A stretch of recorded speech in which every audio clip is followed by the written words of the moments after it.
Shqipëria është në rrugën e duhur sa i përket procesit të integrimit. Në forumin Berlin Global Dialogue, kryeministri Edi Rama u shpreh se tashmë Bashkimi Evropian ndjen nevojën e Ballkanit Perëndimor, ndërsa u tregua optimist se puna e bërë nga Shqipëria do të vlerësohet.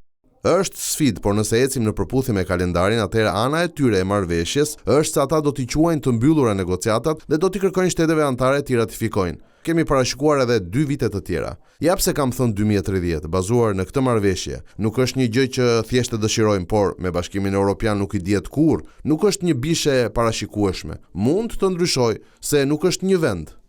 Për kreun e qeverisë shqiptare, Europa duhet të reflektojë sa i përket konflikteve të brendshme, pasi sipas tij ajo nuk mund të shpëtohet nga liderët amerikanë.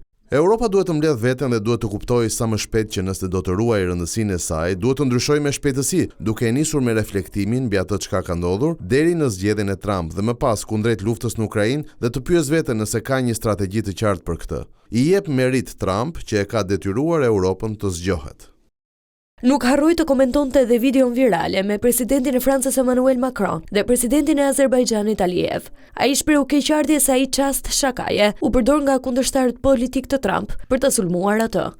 Kjo shaka miqësore u bë virale në Europë, është argëtuese, por që në Shtetet e Bashkuara u përdor për të sulmuar presidentin. Ishte diçka që më mërziti shumë për demokratët sepse e kanë humbur realitetin dhe vazhdojnë të besojnë që epërsia morale mjafton për ta të pretendosh. Trump është aty ku është. Shefi i ekzekutivit u shoqërua nga ministria virtuale. Me zbatutash, Rama u shpreh se fëmijët e diellës do të jenë asistent virtual të deputetëve socialistë në kuvend.